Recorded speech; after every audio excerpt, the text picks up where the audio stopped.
Hello दोस्तों, मैं हूं प्रिंस और स्वागत करता हूं आपका मैग्नेट ब्रेन्स में। तो हम क्लास 10th में मैथ्स का अपना चैप्टर ट्रायंगल्स देख रहे थे और अपने इस चैप्टर के अंतर्गत प्रीवियस के कुछ लेक्चर से हम सिमिलर ट्रायंगल्स के प्रॉपर्टीज पे बेस्ड सवालों को सॉल्व कर रहे थे। तो ये जो हमारी सवालों की सीरीज चल रही थी उसमें अभी तक हमने बहुत सारे सवालों को ऑलरेडी सॉल्व भी कर लिया है। तो इसी सवालों की सीरीज में आगे बढ़ते हुए इस लेक्चर में एक और शानदार जानदार मजेदार board exam point of view से काफी ज्यादा इंपॉर्टेंट और क्रूशियल सवाल को सॉल्व कर लेते हैं। और मैं आपको बताना चाहूंगा कि अगर यह सवाल हमसे बोर्ड एग्जाम में पूछा जाता है सर, तो या तो 2 मार्क्स में पूछा जाएगा या फिर 3 मार्क्स में पूछा जाएगा। और एक और इंपॉर्टेंट बात सर, ये जो सवाल है ये एक एनसीईआरटी का ऐसा सवाल है जो कि ऑलरेडी बोर्ड एग्जाम में एक बार पूछा जा चुका है, 2018 में पूछा जा चुका है। यानी कि सर ये सवाल अपकमिंग बोर्ड एग्जाम्स के लिए भी काफी ज्यादा इंपॉर्टेंट हो जाता है। तो सबसे पहले अपने सवाल को पढ़ के सवाल की कहानी समझ लेते हैं। सवाल कह रहा है sir, prove that the area of the equilateral triangle described on the side of a square is half the area of the equilateral triangle described on its diagonal। अब यहां पे बिना टाइम वेस्ट किए हुए सवाल की सर्जरी पे चलते हैं। बिल्कुल ध्यान से हर बात को सुनिएगा, कुछ बहुत अच्छी और इंटरेस्टिंग चीजें हम सीखने जा रहे हैं।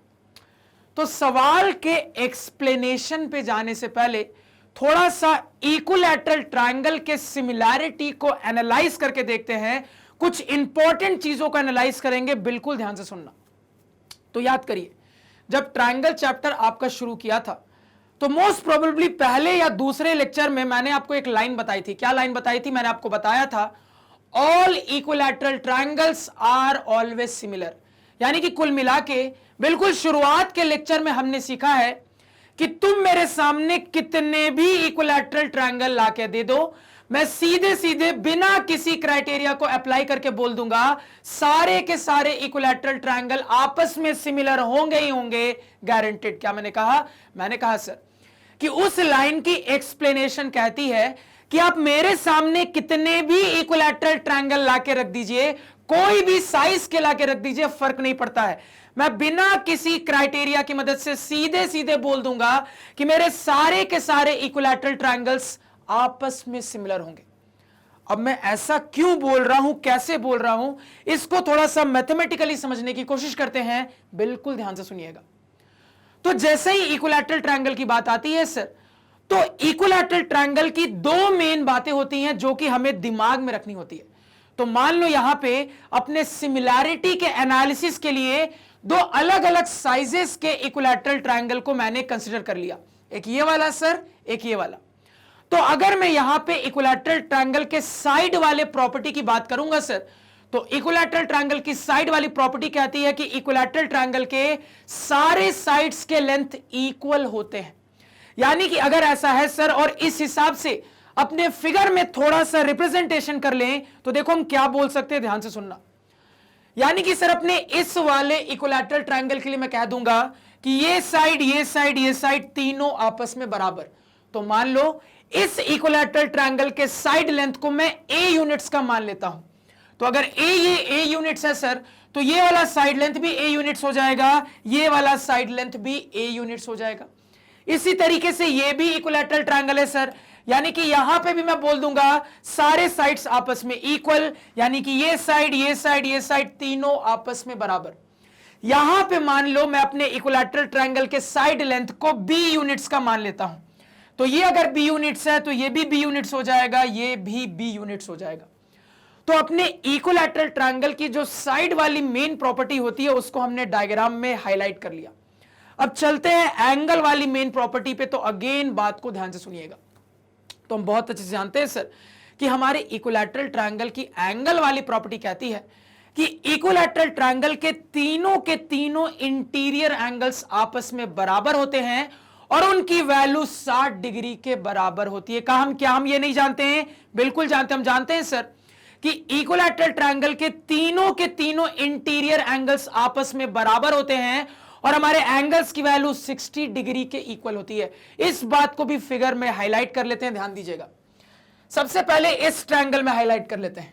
यानी कि सर ये एंगल ये एंगल ये एंगल तीनों आपस में बराबर और वैल्यू तीनों की क्या होगी सर? 60 degree each. क्या होगी sir? 60 degree each. Again same कहानी इस ट्रायंगल में भी होगी, यानी कि सर अगर ये भी इक्विलैटरल ट्रायंगल है तो ये एंगल, ये एंगल, ये एंगल तीनों आपस में बराबर, और हर एंगल की जो वैल्यू होगी सर वो होगी 60 डिग्री ईच। क्लियर हो गया सर? तो अपनी साइड और एंगल की बात जो हम इक्विलैटरल ट्रायंगल से रिलेटेड जानते हैं उसको हाईलाइट कर लिया। तो आखिर सर ने शुरुआत में ऐसा क्यों बोला था कि दुनिया के कोई भी इक्विलैटरल ट्रायंगल्स, किसी भी साइज के इक्विलैटरल ट्रायंगल्स मेरे सामने लाके रख दीजिए, मैं सीधे सीधे बिना कोई क्राइटेरिया लगाए बोल सकता हूं सारे के सारे इक्विलैटरल ट्रायंगल्स आपस में गारंटेड सिमिलर होंगे ही होंगे। इसको थोड़ा सा मैथमेटिकली क्राइटेरिया की मदद से समझने की कोशिश करते हैं, ध्यान से सुनिएगा। तो अपने ट्रायंगल्स को सिमिलर करने के क्या क्या मेन क्राइटेरिया जानते हैं सर? तो कहोगे कि अगर मेन क्राइटेरिया की बात की जाए सर तो ट्रिपल एस जानते हैं सर, हम डबल ए जानते हैं सर, हम ट्रिपल ए जानते हैं सर, हम एस ए एस जानते हैं सर, जानते तो हम आर एच एस भी हैं, लेकिन आर एच एस एक स्पेसिफिक क्राइटेरिया हो जाता है जो कि सिंपली राइट एंगल ट्रायंगल के लिए ही काम करता है, इसी वजह से उसको कंसिडर करके नहीं चल रहे। यानी कि अगर जनरलाइज्ड वे में बात की जाए सर तो इतने क्राइटेरियाज के बारे में हम जानते हैं, तो हम सारे के सारे क्राइटेरिया की मदद से अपने इक्विलैटरल ट्रायंगल्स के इस कंसीडर्ड सेट को यहां पे एनालाइज करते हैं और कुछ बहुत इंटरेस्टिंग और धांसू चीजें सीखने वाले हैं। ध्यान से सुनना। देखो, सबसे पहले अपने ट्रायंगल्स को मान लो मैं डबल ए क्राइटेरिया की मदद से सिमिलर करने की कोशिश करता हूं। तो डबल ए कैसे काम करता है? तो हमें पता है सर कि डबल ए के काम करने के लिए मेरे दोनों टारगेट ट्रायंगल्स में दो दो एंगल्स की कहानी मुझे दिखनी चाहिए। तो अगर मैं यहां पे अपने डबल ए की कहानी को अप्लाई करूं तो मैं क्या बोल सकता हूं? ध्यान से सुनना। मुझे दिख रहा है सर ये एंगल जो है ये इसके बराबर इस ट्रायंगल में, यानी कि सर डबल ए में से एक ए मिल गया।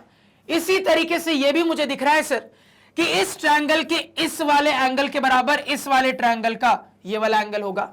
तो सर डबल ए का दूसरा ए भी मिल गया। तो यहां पे हमने बड़ी आसानी से डबल ए क्राइटेरिया की मदद से अपने ट्रायंगल्स को सिमिलर साबित कर दिया है।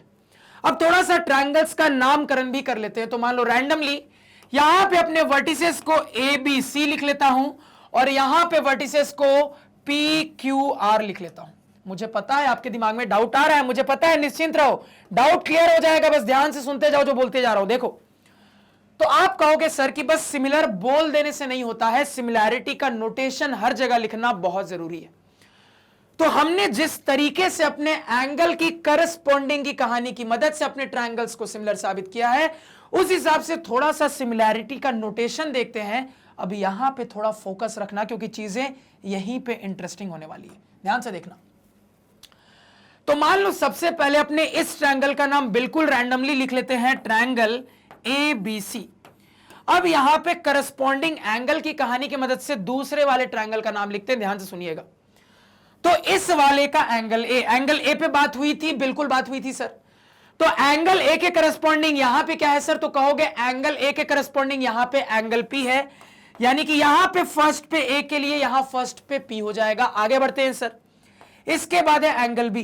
क्या एंगल बी पे चर्चा हुई? बिल्कुल हुई सर। तो यहां एंगल बी के करस्पॉन्डिंग यहां पे क्या है सर? तो यहां पे एंगल बी के करस्पॉन्डिंग एंगल क्यू है सर, यानी यहां सेकंड पे क्या हो जाएगा आपका? क्यू हो जाएगा। अब इसके बाद यहां पे सर अगर इस ट्रायंगल के नाम के अल्फाबेट्स पे बात की जाए सर, तो अल्फाबेट्स है पी क्यू और आर। आपने ऑलरेडी पी क्यू का इस्तेमाल कर लिया, बचा क्या है सर? आर। जो बचा है उसको खाली जगह पे हमने डाल दिया। तो यहां पे ये सिमिलैरिटी का नोटेशन हमारे सामने आया है। क्लियर है? अब देखो यहां पे इंटरेस्टिंग क्या है, ध्यान से सुनना। तो देखो आपके मन में डाउट क्या आया होगा, बिल्कुल ध्यान से सुनिएगा। आपके मन में डाउट यह आया होगा कि सर जब आपने यहां पे डबल ए लगाने के लिए करस्पॉन्डिंग की कहानी बनानी चाहिए तो आपने ये बोला ये एंगल इसके करस्पॉन्डिंग, सर आपने ये भी बोला ये एंगल इसके करस्पॉन्डिंग। आपके मन में डाउट आना चाहिए सर हम ऐसा भी तो बोल सकते थे, कैसा? हम ऐसा भी तो बोल सकते थे सर कि ये एंगल इसके करस्पॉन्डिंग, ये भी तो भैया आपस में बराबर है। सर हम ऐसा भी तो बोल सकते थे ये एंगल इसके करस्पॉन्डिंग, ये भी तो आपस में बराबर है। आप बिल्कुल सही हो, आप ऐसा भी बोल सकते थे। अब मान लो कोई स्टूडेंट ऐसा बोल के डबल ए क्राइटेरिया लगा के इक्विलैटरल ट्रायंगल्स को यहां पे सिमिलर साबित कर रहा है। अब वो नोटेशन कैसे लिखेगा, ध्यान से देखना और ऑब्जर्व करना। सबसे पहले मान लो रैंडमली इस ट्रायंगल का नाम लिख लेते हैं triangle A B C, similar to triangle. अब ध्यान देना, तो सर एंगल ए के करस्पॉन्डिंग यहां पे क्या है, तो कहोगे सर एंगल ए के करस्पॉन्डिंग यहां पे क्यू है, यानी फर्स्ट पे ए के लिए यहां पे फर्स्ट पे क्यू आएगा। अब सेकंड पोजीशन पे बी है, क्या बी पे चर्चा हो रही है, बिल्कुल हो रही है सर। तो एंगल बी के करस्पॉन्डिंग यहां पे क्या है, तो कह दोगे एंगल बी के करस्पॉन्डिंग यहां पे आर है, यानी सेकंड के बी के लिए सेकंड पे आर आएगा। अब इस ट्रायंगल के नाम के अल्फाबेट है पी क्यू आर, आपने ऑलरेडी क्यू आर का इस्तेमाल कर लिया, जो बचा है खाली जगह पे डाल दिया सर, तो यहां पे क्यू आर पी बन गया। तो क्या दिखा आपको, क्या दिखा आपको, नहीं दिखा, चलो अब दिख जाएगा, ध्यान से सुनना। अभी नहीं दिखा, अब दिख जाएगा, ध्यान से सुनना। सर एक और स्टूडेंट ऐसा भी हो सकता था जो कि कहता कि सर मैं अपने इस एंगल के करस्पॉन्डिंग इस ट्रायंगल का ये वाला एंगल ले लेता हूं। नहीं ले सकता है क्या, बिल्कुल ले सकता है, ये आपस में बराबर है सर। मान लो कोई दूसरा स्टूडेंट रहता, वो कह देता मैं इस एंगल के करस्पॉन्डिंग इस वाले एंगल को ले लेता हूं। सर ऐसे भी बोला जा सकता है, ये भी आपस में बराबर है। अब अगर ये वाला स्टूडेंट यहां पे सिमिलैरिटी का नोटेशन लिखता डबल ए की मदद से, तो क्या लिखता सर, ध्यान दीजिएगा। अगेन मान लो रैंडमली मैं इस ट्रायंगल का नाम लिख लेता हूं triangle A B C, similar to triangle. सबसे पहले एंगल ए पे चर्चा हो रही है, बिल्कुल हो रही है। एंगल ए के करस्पॉन्डिंग यहां पे हमने क्या माना है सर, तो एंगल ए के करस्पॉन्डिंग यहां पे एंगल आर को माना है, यानी यहां फर्स्ट पे आर हो जाएगा ए के करस्पॉन्डिंग। सेकंड प्लेस पे आते हैं बी, क्या बी पे चर्चा हो रही है, बिल्कुल हो रही है सर। अब मैंने जो माना है उसके हिसाब से बी के करस्पॉन्डिंग इस ट्रायंगल में क्या है सर, तो पी है, यानी बी के करस्पॉन्डिंग यहां सेकंड पोजीशन पे पी आ जाएगा।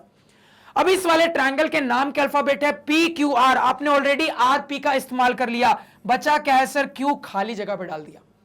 अब दिखा क्या कुछ, अब अगर नहीं दिखेगा तो बहुत दिक्कत वाली बात है, अब आपको दिखना चाहिए। क्या दिख रहा है सर, तो आपको यहां पे इंटरेस्टिंग चीज ये ऑब्जर्व हो रही है कि अभी तक जब इतने सारे ट्रायंगल्स को हमने सिमिलर करना सीखा था, तो हमने पाया था सर कि एक राइटिंग ऑर्डर के लिए सिमिलैरिटी का एक ही नोटेशन आ सकता है सर। राइटिंग ऑर्डर बदलोगे तब आपका नोटेशन बदलेगा, जबकि यहां पे हम ये देख रहे हैं अपने इक्विलैटरल ट्रायंगल में कि एक ही राइटिंग ऑर्डर में अलग अलग टाइप के सिमिलैरिटी के नोटेशन आ रहे हैं।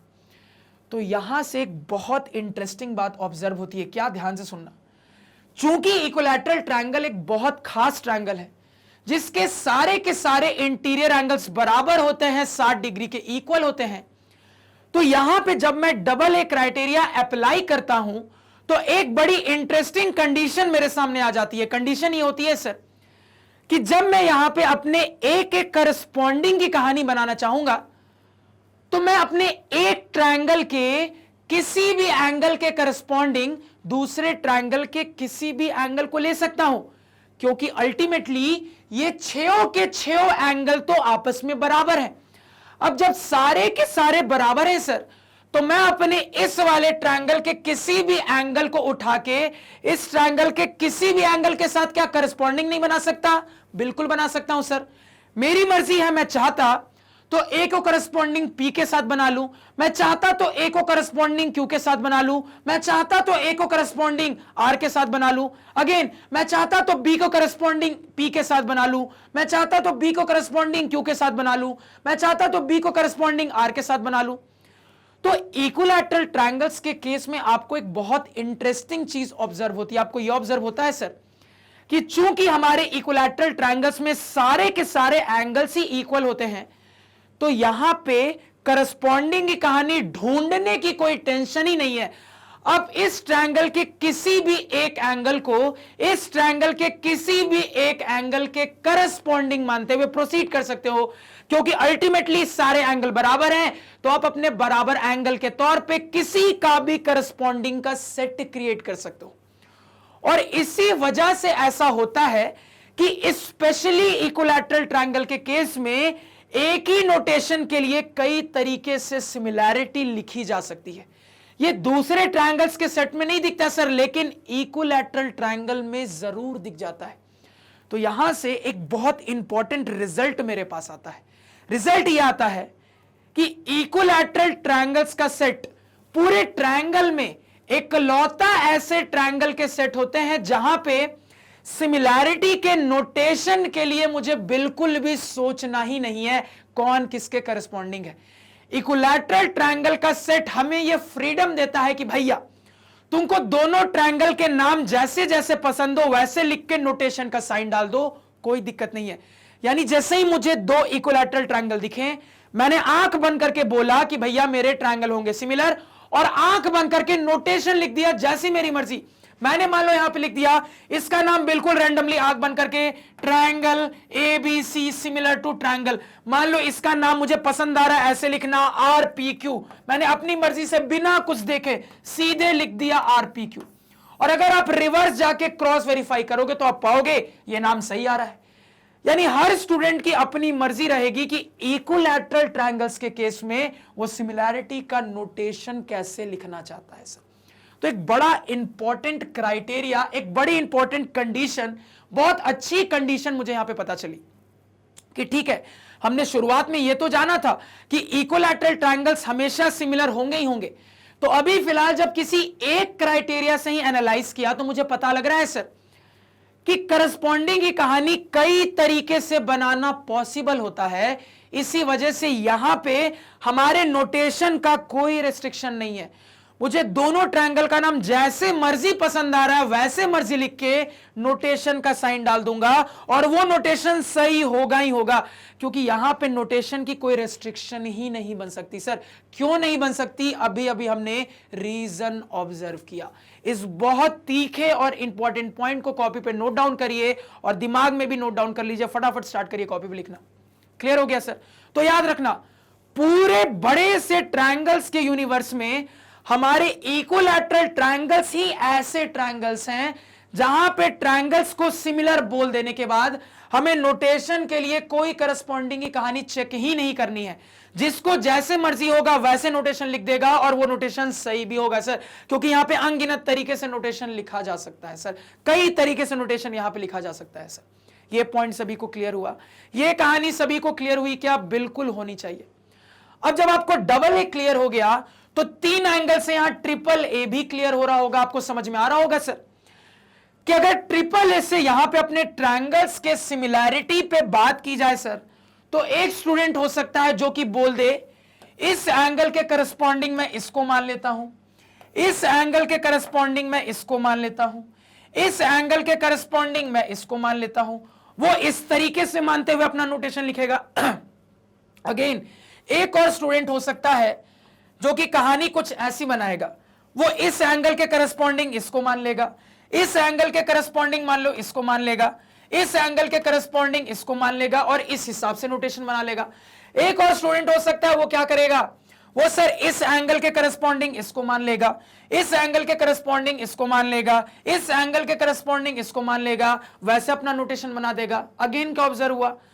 तीनों ने ही अपने अपने तरीके से ट्रिपल ए क्राइटेरिया की मदद से ट्रायंगल्स को सिमिलर साबित कर दिया सर, और तीनों के लिखने का तरीका सही है। यानी कि अगेन ट्रिपल ए क्राइटेरिया में भी यही बात साबित होती है कि आपको इक्विलैटरल ट्रायंगल्स के केस में नोटेशन के लिए सोचने की जरूरत ही नहीं है। जैसे चाहो वैसे नोटेशन लिख लो, फर्क ही नहीं पड़ेगा। अल्टीमेटली आपका आंसर सही आएगा, सटीक आएगा सर। और सिर्फ यही दो क्राइटेरिया नहीं, अगर आप बाकी क्राइटेरियाज में भी सोचोगे तो सेम कहानी आपको ऑब्जर्व होगी। वो भी देखेंगे, पहले इतना नोट डाउन करो। क्लियर है सर? अब ध्यान देना, यहां पे थोड़ा सा साइड वाले यानी ट्रिपल एस क्राइटेरिया पे सोचते हैं। अब ध्यान से सुनना। तो यहां पे क्या करता हूं, एंगल की कहानी थोड़ी सी मिटा देता हूं ताकि फिगर थोड़ा सा साफ सुथरा दिखे। ध्यान से सुनिएगा सर, फिगर को थोड़ा साफ सुथरा यहां पे बना लेते हैं, थोड़ा सा क्लियर कर लेते हैं। तो फिगर मेरा यहां पे क्लियर हो गया क्या? बिल्कुल क्लियर हो गया। अब ध्यान से देखना। तो ट्रिपल एस लगाने के लिए हम जानते हैं सर कि मेरे एक ट्रायंगल के तीनों साइड्स के प्रोपोर्शनल दूसरे ट्रायंगल में भी करस्पॉन्डिंग तीनों साइड्स होने चाहिए। अब चूंकि इक्विलैटरल ट्रायंगल है तो पता है सर तीनों साइड्स की लेंथ जो होती है वो इक्वल होती है। अब इस वाले इक्विलैटरल ट्रायंगल के साइड लेंथ को मैंने ए यूनिट्स माना, यानी कि तीनों साइड्स ए यूनिट्स का होगा। अगेन मान लो इस वाले ट्रायंगल के साइड लेंथ को मैंने बी यूनिट्स माना, तो तीनों साइड्स बी यूनिट का होगा। अब यहां पे थोड़ा समझना बात को, साइड में करस्पॉन्डिंग की कहानी बनाते हैं। ध्यान से सुनना सर। मान लो यहां पे एक स्टूडेंट है जो कि बोल देता है ट्रायंगल के इस साइड के करस्पॉन्डिंग मैं ये वाला साइड मान लेता हूं, ट्रायंगल के इस साइड के करस्पॉन्डिंग मैं इस ट्रायंगल में ये वाला मान लेता हूं, ट्रायंगल के इस वाले साइड के करस्पॉन्डिंग मैं इस ट्रायंगल में ये वाला साइड मान लेता हूं। अब जब ये वाला स्टूडेंट यहां पे अपने करस्पॉन्डिंग साइड से प्रोपोर्शनलिटी की बात करेगा सर, तो देखो उसको क्या दिखेगा। तो जब वो करस्पॉन्डिंग की कहानी बनाएगा तो इस सेट के लिए आ रहा है ए बाई बी साइड का रेशियो, सर इस वाले सेट के लिए भी आ रहा है ए बाई बी साइड का रेशियो, सर इस वाले सेट के लिए भी आ रहा है ए बाई बी साइड का रेशियो। यानी कि वो जो साइड वाला रिजल्ट मुझे मिलता है ट्रिपल एस लगाने के लिए, ये इस स्टूडेंट के द्वारा तो आता हुआ मुझे दिख रहा है। यानी कि इस स्टूडेंट ने यहां पे ट्रिपल एस क्राइटेरिया की मदद से ट्रायंगल्स को सिमिलर साबित कर दिया। इसको समझने में कोई दिक्कत किसी को नहीं होनी चाहिए, क्योंकि हर करस्पॉन्डिंग की कहानी में आपको यहां पे ऑब्जर्व हो रहा है सर कि ratio ultimately A by B ही आएगा। अब मान लो कोई दूसरा स्टूडेंट रहता जो साइड में करस्पॉन्डिंग की कहानी कुछ ऐसे बनाने की कोशिश करता, सर वो कह देता इसके करस्पॉन्डिंग मैं इसको ले लेता हूं, वो कह देता इसके करस्पॉन्डिंग मैं इसको ले लेता हूं, वो कह देता इसके करस्पॉन्डिंग मैं इसको ले लेता हूं। अब मान लो यहां पे ट्रिपल एस की कंडीशन चेक करता तो क्या दिखता, ध्यान से देखना। तो ये इसके करस्पॉन्डिंग है, रेशियो क्या दिख रहा है सर, तो रेशियो दिख रहा है ए बाई बी। चलो ठीक है और देखते हैं, सर इसके करस्पॉन्डिंग ये है, अभी रेशियो क्या दिख रहा है sir, again A by B. Sir again इसकी बात कर ले तो इसके करस्पॉन्डिंग ये है सर, अगेन रेशियो क्या दिख रहा है, ए बाई बी। यानी इस स्टूडेंट ने भी जैसे ट्रिपल एस लगाया ये भी तरीका सही है, ऐसे भी करस्पॉन्डिंग माना जा सकता है, कोई दिक्कत नहीं है।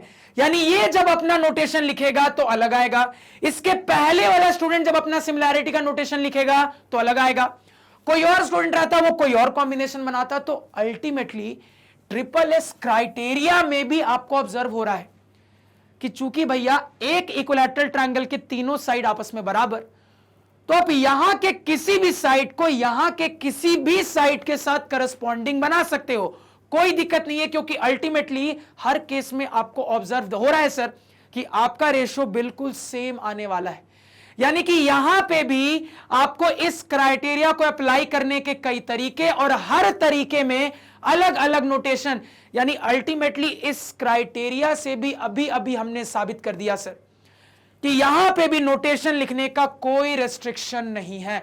आप आंख बंद करके दोनों ट्रायंगल का नाम जैसे लिखना चाहते हो लिख लो, बीच में सिमिलैरिटी का साइन डाल दो, दैट्स इट, कुछ कॉरेस्पॉन्डिंग ढूंढने की जरूरत नहीं है। यानी कि सर इस क्राइटेरिया से भी ये सिमिलैरिटी के नोटेशन के फ्रीडम वाली बात साबित होती है।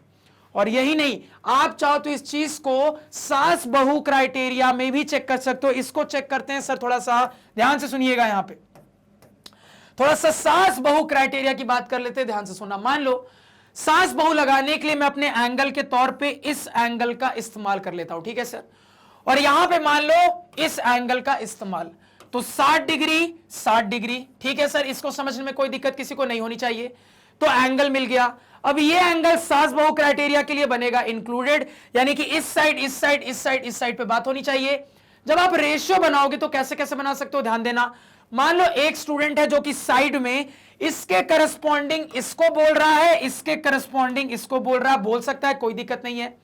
इस तरीके में मेरे साइड का रेशियो क्या बन रहा है सर, ए बाई बी बन रहा है। आप देख पा रहे हो यहां पे रेशियो ए बाई बी, यहां पे भी रेशियो ए बाई बी, और इक्वल एंगल तो है ही, यानी कि सास बहु क्राइटेरिया लग रहा है।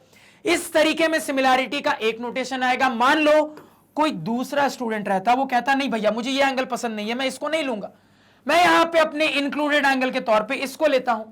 अब जब ये इंक्लूडेड मानेगा तो इसके हिसाब से ये साइड की बात होगी। अब मान लो ये जो दूसरा स्टूडेंट है ये कैसा कॉम्बिनेशन बनाता है, इसके करस्पॉन्डिंग इसको ले लेता है, इसके करस्पॉन्डिंग इसको ले लेता है। सर अभी भी साइड का रेशियो ए बाई बी ही आ रहा है, अभी भी पूरा का पूरा एसएस क्राइटेरिया का कंडीशन बकायदा सेटिस्फाई हो रहा है। जब ये लिखेगा तो नोटेशन अलग आएगा। तो अगेन क्या दिख रहा है, अगेन आपको दिख रहा है सर कि आप सास बहु क्राइटेरिया भी अप्लाई करते हो, उसके बाद भी यहां पे कई तरीके से नोटेशन लिखा जा सकता है। यानी कि कुल मिला के हर क्राइटेरिया को टेस्ट करके हमने ये फाइनली साबित कर दिया है कि इक्विलैटरल ट्रायंगल्स को सिमिलर बोलने के लिए मुझे एक्चुअली में कोई क्राइटेरिया लगाने की जरूरत ही नहीं है। मैं सीधे सीधे बोल सकता हूं कि all equilateral triangles are always similar. तुम दुनिया के अनगिनत इक्विलैटरल ट्रायंगल मेरे सामने लाके रख दो, मैं सीधे बोल दूंगा सारे ट्रायंगल सिमिलर होंगे। और सिमिलैरिटी के नोटेशन के लिए मैं सोचूंगा भी नहीं, अपनी मर्जी से जो मुझे अच्छा लगेगा वो ट्रायंगल का नाम डाल दूंगा, बीच में सिमिलैरिटी का नाम, सिमिलैरिटी का साइन डाल दूंगा। ऐसा मैं क्यों करूंगा, सब कुछ यहां पे आपके सामने मैंने समझा दिया, सारे क्राइटेरिया की मदद से समझा दिया। तो कुछ बहुत इंटरेस्टिंग, बहुत अच्छा हमने इक्विलैटरल ट्रायंगल से रिलेटेड जाना। मजा है कि नहीं आया? बिल्कुल आना चाहिए सर। तो फटाफट ये पूरी कहानी अपने लैंग्वेज में अच्छे से पहले कॉपी पे प्रेजेंट करने की कोशिश करिए। क्लियर है सर? अब आप कहोगे सर कि आप तो पढ़ा रहे थे सवाल और आप पढ़ाने लगे सिमिलैरिटी ऑफ इक्विलैटरल ट्रायंगल्स, तो भैया ये क्यों पढ़ाया? तो जब सवाल का एक्सप्लेनेशन दूंगा ना, तो वहां पे क्लियर होगा आपको कि ये जो बात मैंने आपको यहां पे सिखाई है वो किस तरीके से सवाल से कनेक्टेड है। अब देखो, यहां पे बहुत सारे स्टूडेंट्स होते हैं जो कि सिर्फ थ्योरी देखते हैं मेरे लेक्चर में। बहुत सारे ऐसे स्टूडेंट होते हैं जो कि थ्योरी कहीं से पढ़ लेते हैं लेकिन सवाल देखते हैं मेरे लेक्चर में। लेकिन मैं अपने हर स्टूडेंट को कहूंगा कि आप मेरे थ्योरी और सवाल दोनों के लेक्चर जरूर देखिए, किसी को भी मिस मत करिए, क्योंकि कई बार मैं कुछ इंपॉर्टेंट थ्योरी सवाल के बीच में भी बता देता हूं, जैसे कि यहां हमने किया सर। देखो, समझने की कोशिश करो। एक चैप्टर में सीखने के लिए कई सारी चीजें होती हैं। एक सवाल सॉल्व करने से ज्यादा इंपॉर्टेंट होता है सवाल का कंसेप्ट सीखना, कि वो सवाल आपको सिखाना क्या चाहता है। क्योंकि कंसेप्ट सीख लोगे फिर तो वो कंसेप्ट किसी सवाल में आ जाए बना दोगे। सवाल सीख लोगे तो वो सवाल बना पाओगे, कंसेप्ट सीख लोगे तो करोड़ों हजारों सवाल बना सकते हो उसे। तो मेरे सारे लेक्चर देखिए, आपके लिए काफी इंपॉर्टेंट है, काफी यूजफुल है सर। क्लियर है? मजा आया? चीजें समझ में आनी चाहिए। अब यहां सवाल के एक्सप्लेनेशन पे चलते हैं, ध्यान से सुनिएगा सर, थोड़ा सा बोर्ड क्लियर कर लेते हैं। तो अब अपने सवाल का एक्सप्लेनेशन स्टार्ट करते हैं, बिल्कुल ध्यान से सुनिएगा सर। तो अगर यह सवाल हमसे बोर्ड एग्जाम में पूछा जाता है सर, तो फिगर के साथ भी पूछा जा सकता है, फिगर के बिना भी पूछा जा सकता है। अगर फिगर के साथ पूछा जाएगा तब तो कोई दिक्कत ही नहीं है, सवाल बहुत आसान हो गया। लेकिन इन केस ये सवाल हमसे बोर्ड एग्जाम में बिना फिगर के पूछा जाता है, तो उस सिचुएशन में सवाल के लैंग्वेज की मदद से फिगर तक कैसे पहुंचना है, सबसे पहले इसे सीख लेते हैं। बिल्कुल ध्यान से सुनिएगा। तो पूरा सवाल पढ़ने के बाद बहुत अच्छे से क्लियर है सर कि सवाल के अंदर एक स्क्वायर पे चर्चा चल रही है, यानी कि एक स्क्वायर बनाने की जरूरत है, एक स्क्वायर को ड्रॉ करने की जरूरत है। तो आपकी मर्जी है कि आप रैंडम तरीके से अपना स्क्वायर किस तरीके से बनाना चाहते हो। आप चाहो तो बिल्कुल सीधा सपाट तरीके से अपना स्क्वायर कुछ ऐसा बना दो, आप चाहो तो थोड़ा सा स्टाइलिश वे में अपना स्क्वायर कुछ ऐसा बना दो। तो जैसे भी स्क्वायर बनाना चाहते हो वैसे बना लो सर, कोई दिक्कत नहीं है, आपकी चॉइस है। तो मान लो मैं यहां पे रैंडमली अपना स्क्वायर कुछ इस तरीके से बिल्कुल सिंपल वे में ड्रॉ कर लेता हूं सर। क्लियर हो गया? अब ध्यान देना सर, स्क्वायर की कुछ स्पेशल प्रॉपर्टीज होती है, उसको भी फिगर में एक बार पहले ही हाईलाइट कर लेते हैं, क्योंकि हो सकता है सॉल्यूशन में, एनालिसिस में उन प्रॉपर्टीज की हमें जरूरत पड़ जाए। तो अगर फिगर में सीधे चीजें दिख जाएंगी तो चीजों को एनालाइज करने में आसानी होगी। इसी वजह से पहले ही अपने स्क्वायर की कुछ स्पेशल प्रॉपर्टीज को फिगर में हाईलाइट करके रख लेते हैं। तो सर, स्क्वायर की दो स्पेशल प्रॉपर्टीज जानते हैं, एक साइड वाली, एक एंगल वाली। साइड वाली प्रॉपर्टी कहती है कि स्क्वायर के सारे साइड्स आपस में इक्वल होते हैं। यानी अगर मैं इसको यहां पे हाईलाइट करना चाहूं सर, तो मैं कह दूंगा ये चारों साइड आपस में इक्वल। इस चीज को फिगर में हमने हाईलाइट कर लिया। अब एंगल वाली स्क्वायर की प्रॉपर्टी कहती है सर कि एक स्क्वायर के सारे इंटीरियर एंगल्स आपस में बराबर होते हैं और उनकी वैल्यू 90 डिग्री के इक्वल होती है। इस बात को भी फिगर में हाईलाइट कर लेते हैं। यानी कि सर ये एंगल, ये एंगल, ये एंगल, ये एंगल, ये सारे एंगल आपस में बराबर और इनकी वैल्यू 90 डिग्री ईच हो जाएगी सर। तो स्क्वायर की बात हो रही थी, स्क्वायर बना लिया और स्क्वायर की जो इंपॉर्टेंट प्रॉपर्टीज होती है उसको अपने स्क्वायर में हाईलाइट करके भी रख लिया सर। अब आगे बढ़ते हैं, और क्या चर्चा हो रही है सर? तो अब चर्चा होती है इंटरेस्टिंग, ध्यान से सुनिएगा। तो सवाल पढ़ के यह भी क्लियर हो रहा है सर कि स्क्वायर के अलावा दो और ज्योमेट्रिकल फिगर्स पे चर्चा हो रही है। यानी एक स्क्वायर पे तो चर्चा हो रही है, इसके साथ साथ दो और ज्योमेट्रिकल फिगर्स पे चर्चा हो रही है। किन पे सर? तो स्क्वायर के अलावा दो इक्विलैटरल ट्रायंगल्स पे चर्चा हो रही है। यानी इससे क्लियर होता है सर कि हमें दो और इक्विलैटरल ट्रायंगल्स अपने फिगर में बनाने की जरूरत है। अब मुद्दा यह है कि ये जो दो और इक्विलैटरल ट्रायंगल पे चर्चा चल रही है सर, उनको कहां बनाना है, कैसे बनाना है, किस तरीके से बनाना है। क्या इससे रिलेटेड सवाल ने कुछ बताया? जी बिल्कुल बताया। क्या बताया? बड़े ध्यान से सुनना, एक एक लफ्ज को बिल्कुल ध्यान से सुनना और समझने की कोशिश करना। तो आपको बताया जा रहा है सर कि आपके दो इक्विलैटरल ट्रायंगल्स को इस तरीके से ड्रॉ किया जा रहा है कि उन इक्विलैटरल ट्रायंगल के साइड के तौर पे आपके स्क्वायर के साइड का इस्तेमाल किया जा रहा है और आपके स्क्वायर के डायगोनल का इस्तेमाल किया जा रहा है। क्या मैंने कहा? मैंने कहा सर कि आपके दो इक्विलैटरल ट्रायंगल्स को इस तरीके से बनाया जा रहा है, ध्यान से सुनना, कि एक इक्विलैटरल ट्रायंगल के लिए साइड के तौर पे आपके स्क्वायर के साइड का इस्तेमाल किया जा रहा है और दूसरे वाले इक्विलैटरल ट्रायंगल को बनाने के लिए साइड के तौर पे आपके इसी स्क्वायर के डायगोनल का इस्तेमाल किया जा रहा है। और किस तरीके से बनाया जा रहा है सर? तो फिर से ध्यान से सुनना।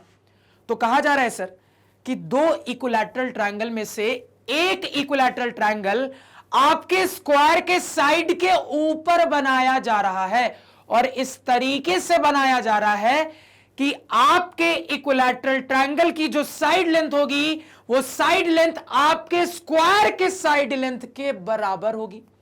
अब दूसरे इक्विलैटरल ट्रायंगल को इस तरीके से बनाया जा रहा है सर कि दूसरा वाला इक्विलैटरल ट्रायंगल आपके उसी स्क्वायर के डायगोनल के ऊपर बनाया जा रहा है और डायगोनल के ऊपर इस तरीके से बनाया जा रहा है कि दूसरे वाले इक्विलैटरल ट्रायंगल की जो साइड लेंथ होगी वो स्क्वायर के डायगोनल के लेंथ के बराबर होगी। सर बात जो बोली फिर से रिपीट कर देता हूं, इस बार ध्यान से सुनना भैया, बिल्कुल ध्यान से। देखो, स्क्वायर के अलावा यहां पे दो और इक्विलैटरल ट्रायंगल्स बनाए जा रहे हैं। कैसे कैसे बनाए जा रहे हैं? तो पहले वाले इक्विलैटरल ट्रायंगल की बात कर लेते हैं। तो सर जो पहला वाला इक्विलैटरल ट्रायंगल है वो आपके स्क्वायर के साइड के ऊपर बनाया जा रहा है और इस तरीके से बनाया जा रहा है कि आपके पहले वाले इक्विलैटरल ट्रायंगल का जो साइड लेंथ होगा वो आपके स्क्वायर के साइड लेंथ के बराबर होगा। अब दूसरे के बारे में बात करते हैं। तो दूसरे वाले इक्विलैटरल ट्रायंगल के बारे में बताया गया है सर कि दूसरे वाले इक्विलैटरल ट्रायंगल को आपके स्क्वायर के डायगोनल के ऊपर बनाया जा रहा है और इस तरीके से बनाया जा रहा है कि आपके दूसरे वाले इक्विलैटरल ट्रायंगल का जो साइड लेंथ होगा वो डायगोनल के लेंथ के बराबर होगा। इतनी कहानी सभी को समझ में आई? अब आनी चाहिए। तो ये जो बात बोली जा रही है सर उसको यहां फिगर में पहले कंस्ट्रक्ट कर लेते हैं, ध्यान से सुनिएगा। पहले वाले इक्विलैटरल ट्रायंगल की बात करते हैं जो कि मेरे स्क्वायर के साइड के ऊपर बनाया जा रहा है। अब कहोगे कि सर स्क्वायर के तो 4 साइड होते हैं, सवाल ने तो बताया ही नहीं किस साइड के ऊपर बनाना है। सर स्क्वायर के 4 साइड होते हैं, सवाल ने यहां क्लियर ही नहीं किया है कि स्क्वायर के किस साइड के ऊपर मुझे अपना इक्विलैटरल ट्रायंगल बनाना है। तो कैसे डिसाइड करें किसके ऊपर बनाएंगे सर? तो चूंकि आपको स्पेसिफाई नहीं किया गया है तो आपकी यहां पे पर्सनल चॉइस है, पर्सनल मर्जी है कि आप अपने स्क्वायर के किस साइड के ऊपर अपना ट्रायंगल बनाना चाहते हो। आप चाहो इस साइड के ऊपर बना लो, आप चाहो इसके ऊपर बना लो, आप चाहो इसके ऊपर बना लो, आप चाहो इसके ऊपर बना लो, प्योरली आपकी मर्जी है। तो रैंडमली इन सारी चॉइसेस में से मान लो मैं अपने इक्विलैटरल ट्रायंगल को इस वाले साइड के ऊपर बना लेता हूं। तो अगर मैं अपने इक्विलैटरल ट्रायंगल को इस वाले साइड के ऊपर बनाने की कोशिश करूंगा सर, तो मैं अपना इक्विलैटरल ट्रायंगल कुछ इस तरीके से इधर भी बना सकता हूं या फिर कुछ इस तरीके से इधर भी बना सकता हूं सर। आखिर अल्टीमेटली ये जो मैंने इक्विलैटरल ट्रायंगल बनाया वो कहां बनाया सर? अपने साइड के ऊपर ही तो बनाया। तो अपने साइड के ऊपर मैं इधर भी बना सकता था, इधर भी बना सकता था, दोनों चॉइस मेरे पास है। तो अगेन याद रखिएगा, आप किसी भी साइड को चुनो, फर्क नहीं पड़ता है। आप ऊपर बनाओ नीचे बनाओ कोई फर्क नहीं पड़ेगा। यानी कि अगर कोई दूसरा स्टूडेंट इस वाले साइड को चुनता अपने इक्विलैटरल ट्रायंगल को बनाने के लिए तो वो अपना इक्विलैटरल ट्रायंगल ऊपर भी बना सकता था, नीचे भी बना सकता था। मान लो कोई इस वाले साइड को चुनता तो वो इधर भी बना सकता था, इधर भी बना सकता था। मान लो कोई इस साइड को चुनता तो इधर भी बना सकता था, इधर भी बना सकता था, कोई दिक्कत नहीं है। चूंकि मैंने इस वाले को चुना है तो मैं इधर भी बना सकता हूं, इधर भी बना सकता हूं, मेरी पर्सनल चॉइस है सर। मान लो मैं इधर बना लेता हूं अपना इक्विलैटरल ट्रायंगल। तो ध्यान देना, तो इस पे इक्विलैटरल ट्रायंगल बनाना है। कैसे बनाना है सर? ध्यान से सुनना। तो अगर इस पे इक्विलैटरल ट्रायंगल बनाने की बात आती तो थोड़ा सा समझने की कोशिश करना। सर इसके ऊपर मैं अपना इक्विलैटरल ट्रायंगल ऐसे भी तो बना सकता हूं, अभी भी ये इसके ऊपर ही बना है और ये भी इक्विलैटरल ट्रायंगल है, लेकिन मुझे स्पेसिफाई करके बोला गया है कि भैया आपको अपना इक्विलैटरल ट्रायंगल इस तरीके से बनाना है कि आपके इक्विलैटरल ट्रायंगल का जो साइड लेंथ होगा वो स्क्वायर के साइड लेंथ के बराबर होना चाहिए। यानी आपका इक्विलैटरल ट्रायंगल इस तरीके से बनना चाहिए कि पूरे के पूरे साइड को कवर कर ले, तभी तो आपके इक्विलैटरल ट्रायंगल का जो साइड लेंथ होगा सर वो स्क्वायर के साइड लेंथ के बराबर होगा। और इक्विलैटरल ट्रायंगल के लिए हम जानते हैं सर कि सारे साइड्स इक्वल होते हैं, यानी कि ये जो मेरे इक्विलैटरल ट्रायंगल की साइड लेंथ सेलेक्ट हुई है, यहां पे इसी साइड लेंथ के बराबर हमने दो और साइड्स बनाई और अब जाके हमें अपना पहला वाला इक्विलैटरल ट्रायंगल मिला है। तो थोड़ा सा ध्यान दीजिएगा सर, अब चूंकि यहां पे ये इक्विलैटरल ट्रायंगल है जो कि मेरे साइड लेंथ के बराबर बना है, यानी कि सर जो ये साइड लेंथ है वही ये भी साइड लेंथ होगा, वही ये भी होगा, क्योंकि इक्विलैटरल ट्रायंगल के तो तीनों साइड्स आपस में बराबर होते हैं सर। तो एक इक्विलैटरल ट्रायंगल की हमने यहां पे बात कर ली, ये सभी को क्लियर हुआ क्या? बिल्कुल होना चाहिए। अब देखो आगे, अब दूसरे वाले इक्विलैटरल ट्रायंगल की बात करते हैं। तो जो दूसरा इक्विलैटरल ट्रायंगल है वो आपके स्क्वायर के डायगोनल के ऊपर बनाया जा रहा है। आप कहोगे सर स्क्वायर में तो डायगोनल ऐसे भी बना सकते हैं, ऐसे भी बना सकते हैं, किस डायगोनल के ऊपर बनाए? तो अगेन आपकी मर्जी है, आपकी पर्सनल चॉइस है। आप चाहो तो इस डायगोनल के ऊपर अपना दूसरा वाला इक्विलैटरल ट्रायंगल बना लो, या फिर आप चाहो तो इस डायगोनल के ऊपर अपना दूसरा वाला इक्विलैटरल ट्रायंगल बना लो। प्योरली आपकी मर्जी है कि दूसरा वाला इक्विलैटरल ट्रायंगल बनाने के लिए आपको कौन सा डायगोनल सेलेक्ट करना है। मान लो मैं रैंडमली यहां पे अपना ये वाला डायगोनल सेलेक्ट कर लेता हूं इक्विलैटरल ट्रायंगल बनाने के लिए। तो अगेन समझना बात को, इसके ऊपर जब मैं अपना इक्विलैटरल ट्रायंगल बनाना चाहूंगा तो मैं इस तरफ भी बना सकता हूं, इस तरफ भी बना सकता हूं। तो अगेन आपकी पर्सनल चॉइस है, आपकी मर्जी है, इस तरफ बनाओ इस तरफ बनाओ, कोई फर्क नहीं पड़ता है सर। ये सभी को क्लियर हुआ? बिल्कुल होना चाहिए। मान लो मैं फिगर की क्लैरिटी मेंटेन रहे, फिगर थोड़ा साफ सुथरा दिखे, अच्छा दिखे, इसलिए ऊपर की तरफ बनाता हूं सर। अब ध्यान दीजिएगा, तो अगेन मुझे बस इतना बोला जा रहा है सर कि मुझे जो अपना दूसरा वाला इक्विलैटरल ट्रायंगल बनाना है वो डायगोनल के ऊपर बनाना है। अब डायगोनल के ऊपर अगर बोल रहा है सर, तो डायगोनल के ऊपर ऐसे भी तो इक्विलैटरल ट्रायंगल बनाया जा सकता है, ऐसे भी तो इक्विलैटरल ट्रायंगल बनाया जा सकता है। ऐसे बनाना है क्या? नहीं, मुझे ऐसे बनाना है सर कि मेरे दूसरे वाले इक्विलैटरल ट्रायंगल की जो साइड लेंथ होगी वो मेरे स्क्वायर के डायगोनल लेंथ के बराबर होनी चाहिए। यानी कि जो आपका दूसरा वाला इक्विलैटरल ट्रायंगल बनेगा उसका साइड लेंथ डायगोनल के लेंथ के बराबर होना चाहिए और डायगोनल के ऊपर भी बनना है सर। यानी कि इससे यह क्लियर होता है कि कुछ इस तरीके से ही तो मेरा इक्विलैटरल ट्रायंगल यहां पे बन के तैयार होगा सर। समझना बात को, क्या ऐसे नहीं होगा सर? बिल्कुल कुछ इसी तरीके से तैयार होगा। यहां पे सीधी लाइन प्रिंसर को बनाने में दिक्कत होती है, लेकिन प्रिंसर पूरी कोशिश करते हुए यहां पे ऑलमोस्ट सीधी लाइन बना ली। तो ध्यान दीजिए, हमने अपना दूसरा वाला इक्विलैटरल ट्रायंगल भी बना लिया। तो मुझे यहां पे क्लियरली सवाल की कंडीशन सेटिस्फाई होती भी दिख रही है कि मैंने अपने स्क्वायर के डायगोनल के ऊपर इक्विलैटरल ट्रायंगल इस तरीके से बनाया है कि मेरे इक्विलैटरल ट्रायंगल की जो साइड लेंथ है वो डायगोनल लेंथ के बराबर है सर। क्लियर हुआ क्या? बिल्कुल होना चाहिए। यही काम इस तरफ भी कर सकते थे, कोई दिक्कत नहीं है, लेकिन फिगर थोड़ा सा कॉम्प्लिकेटेड हो जाता है, इसी वजह से मैंने फिगर को थोड़ा साफ सुथरा रखने के लिए इस तरफ की चॉइस की थी सर। क्लियर हो गया? अब अगेन सोचने वाली बात है, इक्विलैटरल ट्रायंगल है तो साइड लेंथ बराबर होंगे, यानी कि सर ये जो डायगोनल की लेंथ है ना, यही लेंथ तो इस साइड की भी लेंथ होगी और इस साइड की भी लेंथ होगी, क्योंकि अल्टीमेटली इक्विलैटरल ट्रायंगल के सारे साइड्स आपस में इक्वल होते हैं सर। तो अगर मैं अपने स्क्वायर के डायगोनल के लेंथ के बराबर अपने इक्विलैटरल ट्रायंगल की साइड लेंथ रख रहा हूं सर, तो यही लेंथ इसके बराबर होगी, यही लेंथ इसके बराबर होगी। तो अब जाके आपका फिगर यहां पे होता है कंप्लीट। इतना क्लियर हुआ? अब देखो आपको क्या बोला जा रहा है। तो फाइनली इतना कुछ बताने के बाद आपसे यहां पे बोला जा रहा है कि आपको यह साबित करके दिखाना है, आपको यह प्रूव करके दिखाना है कि साइड पे बनने वाला जो इक्विलैटरल ट्रायंगल का एरिया होगा वो एरिया डायगोनल पे बनने वाले इक्विलैटरल ट्रायंगल के एरिया का क्या होगा सर? आधा होगा। तो आपको यहां पे अब साबित करके दिखाना है कि साइड पे बनने वाले इक्विलैटरल ट्रायंगल का जो एरिया होगा वो डायगोनल पे बनने वाले इक्विलैटरल ट्रायंगल के एरिया का आधा होगा। यानी कि आपको फिगर के हिसाब से साबित करना है सर कि रेड वाले ट्रायंगल का जो एरिया होगा वो पर्पल वाले ट्रायंगल के एरिया का हाफ होगा, आधा होगा। सवाल क्लियर हुआ क्या सभी को? बिल्कुल होना चाहिए सर। अब यहां पे डायग्राम में कई चीजें हमें एनालाइज करने की जरूरत है, तो बुक के डायग्राम में आ जाते हैं सर, जो कि मैंने छिपा के रखा था। तो आप देख पा रहे हो कि ऑलमोस्ट सेम टाइप का डायग्राम यहां पे क्रिएट हुआ है।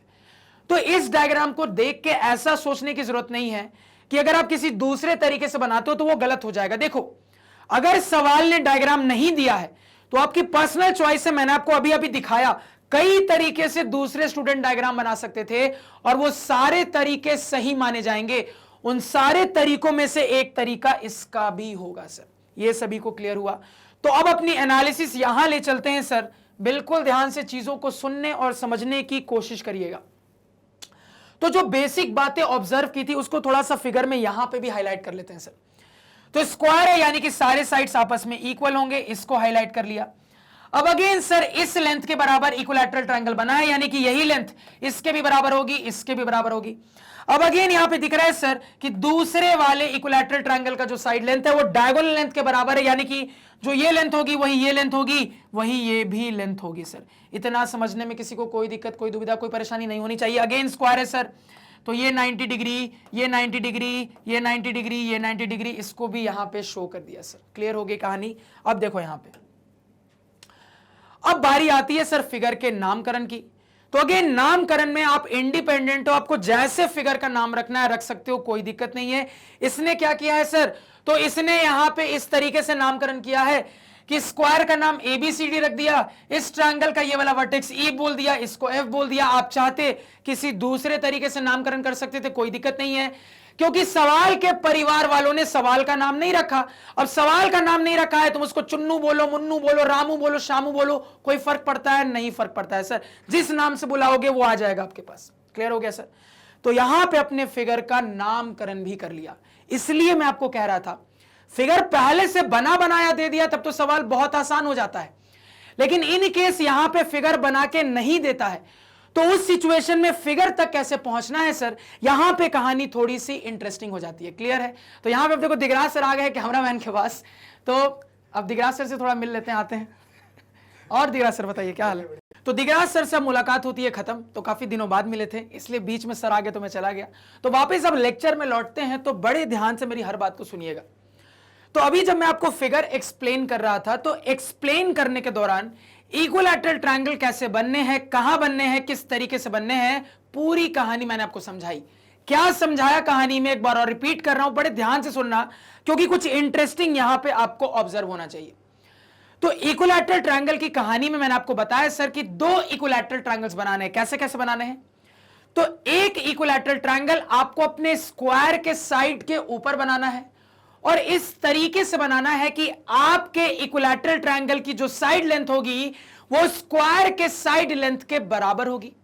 अगेन दूसरे इक्विलैटरल ट्रायंगल के लिए मैंने आपको बताया कि दूसरा वाला आपको इक्विलैटरल ट्रायंगल इसी स्क्वायर के एक डायगोनल के ऊपर बनाना है, और इस तरीके से बनाना है कि आपके दूसरे वाले इक्विलैटरल ट्रायंगल की जो साइड लेंथ होगी वो डायगोनल के लेंथ के बराबर होगी। ये मैंने आपको समझाया। लेकिन जब आप यहां पे सवाल को पढ़ोगे तो थोड़ा सा लैंग्वेज को पढ़ो, किस तरीके से बताया जा रहा है, ध्यान से सुनना। तो यहां पे कहा जा रहा है sir equilateral triangle described on the side of a square, और आगे कहा जा रहा है sir equilateral triangle described on its diagonal. अब equilateral triangle described on side of square का क्या मतलब है सर? तो equilateral triangle described on side of square का मतलब है कि आपका ये जो इक्विलैटरल ट्रायंगल बनाया जा रहा है वो स्क्वायर के साइड के ऊपर बनाया जा रहा है। Again equilateral triangle described on its diagonal का मतलब है कि आपका जो इक्विलैटरल ट्रायंगल बनाया जा रहा है वो स्क्वायर के डायगोनल के ऊपर बनाया जा रहा है। तो भावनाओं को समझिएगा सर, इस स्टेटमेंट में, सवाल के स्टेटमेंट में कहीं पे भी मुझे यह नहीं बोला है कि आपको साइड वाला इक्विलैटरल ट्रायंगल इस तरीके से बनाना है कि इक्विलैटरल ट्रायंगल की जो साइड लेंथ होगी वो स्क्वायर के साइड लेंथ के बराबर होगी। अगेन डायगोनल वाले इक्विलैटरल ट्रायंगल के लिए भी सवाल ने कहीं नहीं मुझे स्पेशली बोल के बताया कि आपको अपने डायगोनल वाला इक्विलैटरल ट्रायंगल इस तरीके से बनाना है कि आपके इक्विलैटरल ट्रायंगल की जो साइड लेंथ होगी वो डायगोनल के लेंथ के बराबर होगी। यहां पे तो सर बस इतना बताया जा रहा है कि ये इक्विलैटरल ट्रायंगल साइड के ऊपर बनेगा, एक इक्विलैटरल ट्रायंगल डायगोनल के ऊपर बनेगा। तो अगर बस इतना बोला जा रहा है सर, तो इससे दिमाग में एक डाउट आता है। क्या डाउट आता है, ध्यान से सुनना। तो अगर मुझे बस इतना बोला जा रहा है सर कि एक इक्विलैटरल ट्रायंगल मुझे अपने स्क्वायर के साइड के ऊपर बनाना है, तो मैं ऐसे भी तो बना सकता था, मेरी मर्जी थी, मैं कुछ ऐसे भी तो बना सकता था, मेरी मर्जी थी सर यहां पे मैं कुछ ऐसे भी तो बना सकता था। अगेन जब मुझे डायगोनल के ऊपर इक्विलैटरल ट्रायंगल बनाना है तो मैं ऐसे भी तो बना सकता था। आखिर आपने ऐसा क्यों माना कि ये वाला इक्विलैटरल ट्रायंगल का जो साइड लेंथ होगा वो स्क्वायर के साइड लेंथ के बराबर लेना चाहिए? अगेन आपने ऐसा क्यों माना सर कि इस वाले इक्विलैटरल ट्रायंगल का जो साइड लेंथ लेना है वो डायगोनल के साइड लेंथ के बराबर आना चाहिए? ये आपके दिमाग में एक डाउट आना चाहिए। तो समझना भावनाओं को। देखो, जब मुझे कोई भी एम्बिगुअस स्टेटमेंट दिया जाता है, इसका मतलब यह है जब मुझे कोई भी ऐसा स्टेटमेंट दिया जाता है जिससे बहुत अच्छी क्लैरिटी नहीं मिलती, तो हम हमेशा ना बिल्कुल नॉर्मल तरीके से एक कॉमन इंसान की तरह सोचने की कोशिश करते हैं। और इसी वजह से मैंने इस तरीके से फिगर क्रिएट किया। यानी कि मुझे बस इतना बोला जा रहा था कि एक इक्विलैटरल ट्रायंगल साइड के ऊपर बनाना है, तो मैंने कॉमन इंसान की तरह चीजों को सिंपल रखा और सिंपल सोचते हुए अपने इक्विलैटरल ट्रायंगल को इस तरीके से बनाया कि पूरा का पूरा स्क्वायर का साइड ही कवर हो जाए इक्विलैटरल ट्रायंगल बनाने में। अगेन जब मैंने डायगोनल पे अपना इक्विलैटरल ट्रायंगल बनाया तो इसी बात को दिमाग में रखते हुए इस तरीके से इक्विलैटरल ट्रायंगल बनाया कि पूरा का पूरा डायगोनल ही कवर हो जाए हमारे इक्विलैटरल ट्रायंगल में। तो हमेशा याद रखिएगा एक इंपॉर्टेंट बात कि कभी भी कोई ऐसा स्टेटमेंट होता है ना जहां पे आपको बिल्कुल क्लैरिटी नहीं मिलती, जैसे यहां पे बिल्कुल क्लैरिटी नहीं मिल रही, मुझे बस बोला जा रहा है ऊपर बनाना है। अब ऊपर कितना बड़ा, कितना छोटा, कितना दाएं, कितना बाएं, ऐसा कुछ तो बोला नहीं गया है ना सर। तो आपको बिल्कुल नॉर्मल सोचना है, बिल्कुल सिंपल सोचना है। इसी वजह से मैंने इस तरीके से बनाया। क्योंकि देखो, कोई भी कॉम्प्लेक्स सोच होती है ना, कोई भी इंटरेस्टिंग तरीके की सोच होती तो आपको स्पेशली बोलता। मान लो आपको इक्विलैटरल ट्रायंगल ऐसे बनाना होता तो सवाल स्पेशली बोलता कि साइड के ऊपर इक्विलैटरल ट्रायंगल आपको इस तरीके से बनाना है कि इक्विलैटरल ट्रायंगल की जो साइड लेंथ होगी वो स्क्वायर के साइड लेंथ की आधी होगी। तो इस कंडीशन में ऐसा बोलता। तो अगर कोई स्पेशल तरीके से जब डायग्राम बनेगा ना तो सवाल आपको स्पेशली बोल के बताएगा। अगर स्पेशली सवाल कुछ नहीं बोल रहा है ना, कोई भी मैथ का सवाल हो, तो आपको बिल्कुल नॉर्मल, बिल्कुल सिंपल सोचना है। तो इस सिचुएशन में नॉर्मल सोचना, सिंपल सोचना क्या होगा? यही तो होगा सर कि मैं अपने ट्रायंगल्स का साइड लेंथ जो है वो क्या करूंगा, स्क्वायर के साइड लेंथ और डायगोनल के साइड लेंथ के बराबर ही कंसीडर करता हूं। तो इस छोटी सी बात को यहां पे दिमाग में रखिएगा और इसको नोट डाउन भी कर लीजिए। क्लियर है सर? तो यहां पे अब जाके मेरे फिगर की पूरी एनालिसिस होती है कंप्लीट। अब यहां पे अपने सॉल्यूशन के एनालिसिस पे चलते हैं। तो फिर से हर बात को ध्यान से सुनने और समझने की कोशिश करिएगा। तो यहां पे सबसे पहले अपने टारगेट ट्रायंगल्स को हाईलाइट कर लेते हैं सर, जिनके एरिया से रिलेटेड चर्चा हो रही है। तो यहां पे सर मान लो इस साइड वाले ट्रायंगल को मैं कुछ रेड से हाईलाइट कर लेता हूं और यहां पे मान लो इस डायगोनल वाले ट्रायंगल को मैं कुछ पर्पल से हाईलाइट कर लेता हूं। तो अपने टारगेट ट्रायंगल्स को हमने यहां पे हाईलाइट कर लिया। तो मुझे करना क्या है सर? तो मुझे यहां पे ये साबित करना है कि लाल वाले ट्रायंगल का जो एरिया होगा वो पर्पल वाले ट्रायंगल के एरिया का आधा होगा। यही मुझे साबित करना है। अब एनालिसिस शुरू हो चुकी है, फिर से ध्यान से सुनिएगा। तो कुल मिला के पूरा सवाल पढ़ के बहुत अच्छे से ये क्लियर हो रहा है, बहुत अच्छे से ये समझ में आ रहा है सर कि ट्रायंगल्स के एरिया से रिलेटेड बात चल रही है। और जैसे ही मैं अपने सवाल को पढ़ के ये देखता हूं कि ट्रायंगल के एरिया से रिलेटेड बात चल रही है, तुरंत मेरे दिमाग में एरिया वाली प्रॉपर्टीज याद आ जाती है सर। और एरिया वाली तो हम बहुत सारी प्रॉपर्टीज जानते हैं। अब मुद्दा यह है सर, यह समझ में आ गया है कि एरिया वाली ही कोई ना कोई प्रॉपर्टी यहां पे काम करेगी, लेकिन कौन सी काम करेगी अभी तक डिसाइड नहीं कर पाए। अब ये डिसाइड करने की कोशिश करते हैं कि एरिया वाली कौन सी प्रॉपर्टी यहां पे काम करनी चाहिए। तो पूरा का पूरा फिगर आपके सामने है। क्या आपके टारगेट ट्रायंगल्स में मीडियन से रिलेटेड आपको बात दिख रही है? कहोगे सर नहीं दिख रही है। क्या आपके टारगेट ट्रायंगल्स में ऑल्टीट्यूड से रिलेटेड बात दिख रही है? कहोगे अगेन सर नहीं दिख रही है। क्या आपके टारगेट ट्रायंगल्स में एंगल बाइसेक्टर सेगमेंट से रिलेटेड बात दिख रही है? अगेन कहोगे सर नहीं दिख रही है। तो क्या बचा? तो कहोगे बस साइड वाली, ट्रायंगल के साइड वाली कहानी बची है। तो इससे एक हिंट मिलता है सर कि यहां पे एरिया वाला वो प्रॉपर्टी मुझे यूज करना है जो कि एरिया को ट्रायंगल के साइड से कोरिलेट करता है। अभी बस एक हिंट मिला है, अभी हम कंफर्म नहीं हुए हैं, बार बार कह रहा हूं, अभी बस एक हिंट मिला है, अभी हम इस चीज पे कंफर्म नहीं हुए हैं। तो अभी इस हिंट से पता चल रहा है सर कि कौन से एरिया वाली प्रॉपर्टी लगनी चाहिए। मुझे यह पता लग रहा है सर कि एरिया वाली यहां पे वो प्रॉपर्टी लगेगी जो कि एरिया को ट्रायंगल के साइड से कोरिलेट करती है। अब इस हिंट को पक्का करने की कोशिश करते हैं, कंफर्म होने की कोशिश करते हैं कि यही वाली प्रॉपर्टी लगेगी या कोई और लगेगी। तो ध्यान से अब मेरी बात को सुनिएगा। सर ये जो साइड एरिया वाली मेरी प्रॉपर्टी होती है, इस प्रॉपर्टी का रिजल्ट किस तरीके से आता है मुझे भली भांति पता है।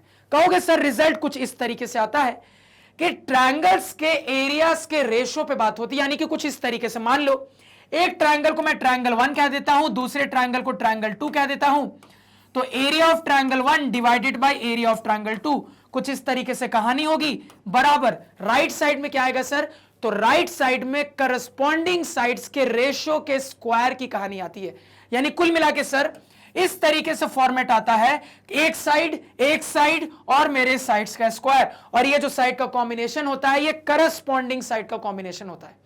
और ऐसे ऐसे करके सर इस एरिया वाली प्रॉपर्टी में साइड के दो रिजल्ट और आ सकते हैं। ऐसे ऐसे करस्पॉन्डिंग साइड की कहानी वाले दो रिजल्ट और भी आ सकते हैं सर, ये भी हमें बहुत अच्छे से पता है।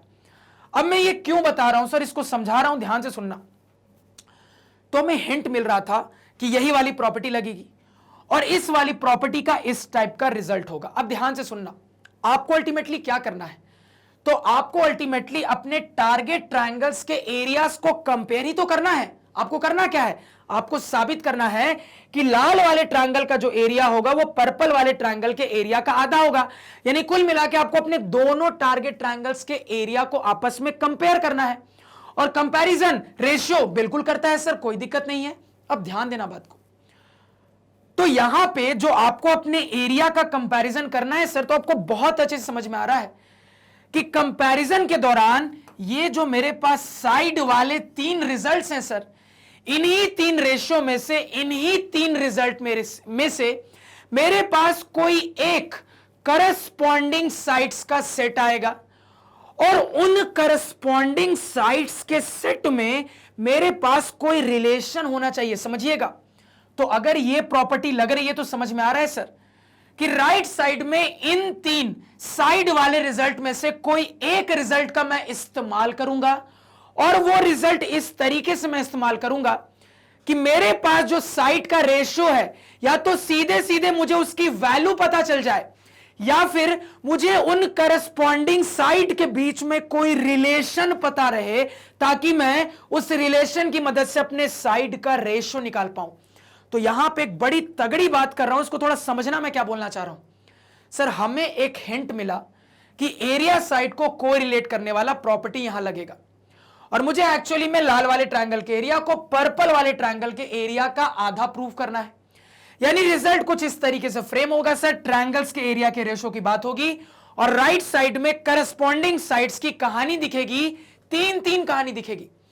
तो अगर मुझे अपने ट्रायंगल्स के एरियाज को कंपेयर करना है सर, तो अल्टीमेटली समझ में आता है कि ये जो राइट साइड में तीन करस्पॉन्डिंग साइड्स की कहानी दिखती है, उन्हीं तीन में से कोई एक करस्पॉन्डिंग साइड की कहानी मैं इस्तेमाल करूंगा, और इस्तेमाल करने के बाद अपने नतीजे तक मैं तभी पहुंच पाऊंगा अगर वो जो करस्पॉन्डिंग साइड की कहानी मैंने इस्तेमाल की है वो इस तरीके से होनी चाहिए कि या तो मुझे सवाल सीधे सीधे ये बता दे कि मेरे करस्पॉन्डिंग साइड के रेशियो की वैल्यू क्या आ रही है, या फिर मेरे पास करस्पॉन्डिंग साइड से रिलेटेड कोई इंफॉर्मेशन हो।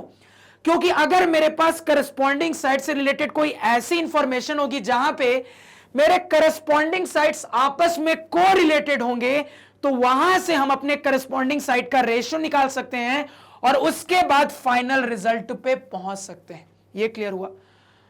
तो अब मुझे समझ में आ रहा है सर यहां पे कि सवाल ने तो कहीं पे भी करस्पॉन्डिंग साइड पे कोई भी बात की ही नहीं है, यानी कि सवाल के रिटन डाटा में तो कुछ नहीं दिख रहा है। तो अब एक बार फिगर के डेटा को एनालाइज करते हैं। तो यहां पे जब अपने टारगेट ट्रायंगल के फिगर के डेटा को, साइड के डेटा को एनालाइज कर रहे हैं सर, तो मुझे ऑब्जर्व हो रहा है कि सर मेरे इस वाले ट्रायंगल के साइड और इस वाले ट्रायंगल के साइड को रिलेट किए जा सकते हैं, क्योंकि मुझे क्लियरली ऑब्जर्व हो रहा है कि इस ट्रायंगल का साइड बनाने के लिए स्क्वायर के साइड का इस्तेमाल किया गया है और इस वाले ट्रायंगल का साइड बनाने के लिए स्क्वायर के डायगोनल का इस्तेमाल किया गया है, और एक स्क्वायर का साइड और डायगोनल आपस में कोरिलेटेड होता है सर। ये यहां पे क्लियरली मुझे ऑब्जर्व हो रहा है, यानी कि अब मैं यहां पे कंफर्म हो चुका हूं कि सीधे सीधे सवाल ने तो आपको करस्पॉन्डिंग साइड की कहानी के बारे में कुछ नहीं बताया, लेकिन चूंकि आपके ट्रायंगल के साइड्स आपस में कोरिलेटेड है तो वहां से आप रेशियो पे पहुंच सकते हो। यानी आपको जो हिंट मिला था एरिया का, वो प्रॉपर्टी बिल्कुल सही हिंट मिला था, यही वाली प्रॉपर्टी यहां पे काम करेगी। अब आप बिल्कुल कंफर्म हो चुके हो सर। अब चूंकि कंफर्म हो चुके हो तो चीजों को अप्लाई करना स्टार्ट करो। अब ध्यान से सुनना। तो हमारी प्रॉपर्टी क्या कहती है सर? तो हमारी प्रॉपर्टी कहती है कि सिमिलर ट्रायंगल्स के एरियाज का जो रेशियो होगा, ये फर्दर इन्हीं ट्रायंगल्स के करस्पॉन्डिंग साइड्स के रेशियो के स्क्वायर के बराबर होगा। अब भावनाओं को समझिएगा सर, आपको इसी रिजल्ट का यहां पे इस्तेमाल करना पड़ेगा अपने ट्रायंगल्स के एरियाज को यहां पे कंपेयर करने के लिए। अब मुद्दा यह है सर कि जब मैं अपने इस वाली एरिया की प्रॉपर्टी को लगा के अपना रिजल्ट लिखूंगा तो किस ट्रायंगल को ऊपर रखूं, किसको नीचे रखूं, कैसे डिसाइड करेंगे? तो अब तो इसका जवाब आपको मिलना चाहिए कि हमने कई सारे सवाल बना लिए हैं जहां पे इस टाइप की सिचुएशन आई है। मैंने आपको हर बार क्या बोला है? मैंने आपको हर बार बोला है कि जो सवाल सीधे सीधे डायरेक्टली आपसे पूछता है ट्रायंगल के एरिया का रेशियो बताओ, वहां पे आपको थोड़ा सा सोचना पड़ता है कि किसको ऊपर रखूं, किसको नीचे रखूं। लेकिन जहां पे भी अगर आपको डायरेक्टली ट्रायंगल्स के एरियाज का रेशियो नहीं पूछा जाता, वहां पे आपको टेंशन नहीं लेना, बिल्कुल बेफिक्र रहना है। आप किसी को भी ऊपर किसी को भी नीचे रख के काम करो, अल्टीमेटली आंसर पे फर्क नहीं पड़ेगा सर। ये मैंने आपको कई बार सिखा दिया। क्या यहां पे डायरेक्टली आपसे ट्रायंगल्स के एरियाज के रेशियो के बारे में कुछ भी पूछा जा रहा है सर? डायरेक्टली कुछ नहीं पूछा जा रहा है। आपको यहां पे कंपेयर करके बताना है कि इसका जो एरिया होगा इसके एरिया का आधा होगा। तो डायरेक्टली रेशियो पूछा जा रहा है क्या? तो कहोगे सर डायरेक्टली रेशियो नहीं पूछा जा रहा है कि मेरे ट्रायंगल के एरियाज के रेशियो की वैल्यू क्या निकल के आएगी, ये डायरेक्टली मुझसे नहीं पूछा जा रहा है। तो बिल्कुल निश्चिंत रहिए, जिसको मर्जी ऊपर रखिए, जिसको मर्जी नीचे रखिए, आपकी चॉइस है। तो मान लो रैंडमली मैं अपने लाल वाले को ऊपर रखता हूं, पर्पल वाले को नीचे रखता हूं सर, तो रिजल्ट कुछ इस प्रकार बनेगा। ध्यान से सुनना। रिजल्ट यहां पे बनेगा सर, एरिया ऑफ ट्रायंगल, ध्यान दीजिएगा, एरिया ऑफ ट्रायंगल यहां पे BCE divided by area of triangle यहां पे ACF। मान लो मैंने ऐसा रिजल्ट बना लिया, कोई दूसरा स्टूडेंट रहता पलट के भी लिख सकता था, कोई दिक्कत नहीं है। अब एक और इंपॉर्टेंट बात जो आपके दिमाग में आनी चाहिए, ध्यान से सुनना। सर एरिया की कोई भी प्रॉपर्टी होती है, उसको अप्लाई करने के लिए एक बहुत इंपॉर्टेंट कंडीशन है जो कि फुलफिल होनी चाहिए। यह भी मैंने आपको कई बार सिखाया। मैंने आपको कई बार बोला है कि एरिया की कोई भी प्रॉपर्टी अप्लाई करने से पहले एक बार पहले यह चेक कर लो कि आपको यह गिवन है कि नहीं कि आपके ट्रायंगल्स आपस में सिमिलर हैं। क्योंकि एरिया की प्रॉपर्टी काम तभी करेगी अगर पहले से आपको बता दिया जाए कि आपके टारगेट ट्रायंगल्स आपस में सिमिलर हैं। तो इन्हीं टारगेट ट्रायंगल्स पे बात हो रही है। क्या सवाल ने पहले से आपको बताया कि आपके टारगेट ट्रायंगल्स आपस में सिमिलर है? नहीं बताया। तो कैसे लिख लिया सर इसको? तो अब दिमाग लगाइए। तो सवाल ने आपको चूंकि नहीं बताया पहले से कि आपके टारगेट ट्रायंगल्स आपस में सिमिलर है, तो बिना सिमिलर साबित किए आप इस रिजल्ट पे अभी फिलहाल बात नहीं कर सकते। पहले मुझे अपने ट्रायंगल्स के सिमिलैरिटी पे बात करनी पड़ेगी। अब चूंकि सवाल ने डायरेक्टली इन ट्रायंगल्स के सिमिलैरिटी पे बात नहीं की है, सिमिलैरिटी से रिलेटेड कोई डेटा नहीं दिया है, कोई नोटेशन नहीं दिया है, तो मेरे पास जो अवेलेबल गिवन डेटा है उसकी मदद से मुझे अपने टारगेट ट्रायंगल्स को पहले सिमिलर साबित करना पड़ेगा। अब कनेक्शन पता चला जो लेक्चर के शुरुआत में पढ़ाया था, कनेक्शन मिलना चाहिए। सर हमने ट्रायंगल के बिल्कुल शुरुआती लेक्चर में सीखा है कि equilateral triangles are always similar, और अभी अभी सीख के आ रहे हैं कि सिमिलैरिटी के नोटेशन के लिए सोचने की जरूरत ही नहीं है। आप जैसे भी नोटेशन लिखोगे वो बिल्कुल सही माना जाएगा, जैसे मर्जी चाहो वैसे लिख लो, बिल्कुल आपकी पसंद पे निर्भर करता है। तो इसी हिसाब से मैं यहां पे देखो, यहां पे एग्जाम में जब सवाल आता है ना, तो आपको ट्रायंगल्स को सिमिलर साबित करने की जरूरत नहीं है। अगर कम मार्क्स में सवाल आया, यानी कि अगर 2 नंबर में आया, तो आपको अपने इक्विलैटरल ट्रायंगल्स को सिमिलर साबित करने की जरूरत नहीं है। आप सीधे लिख देना equilateral triangles are always similar, और सिमिलैरिटी का कोई भी नोटेशन अपनी मर्जी से लिख देना। लेकिन इन केस अगर यह सवाल 3 नंबर या ज्यादा मार्क्स में आता है, तो वहां पे आपको थोड़ा सा सिमिलर साबित करना पड़ेगा। और आसान क्या रहेगा सर? तो सस्ता सुंदर टिकाऊ डबल ए रहता है, तो आप क्या कर देना, आराम से डबल ए लगा के अपने ट्रायंगल्स को सिमिलर साबित कर देना। अब जिस तरीके से आप डबल ए लगा के करस्पॉन्डिंग की कहानी बनाओगे, उसी तरीके से सिमिलैरिटी का नोटेशन लिखना। तो ध्यान दीजिएगा, जिस तरीके से आप अपने एंगल की करस्पॉन्डिंग की कहानी दिखाओगे, उसी तरीके से नोटेशन लिखना। ऐसा मत कर देना दिखाना किसी और तरीके से, नोटेशन किसी और तरीके से लिख देना।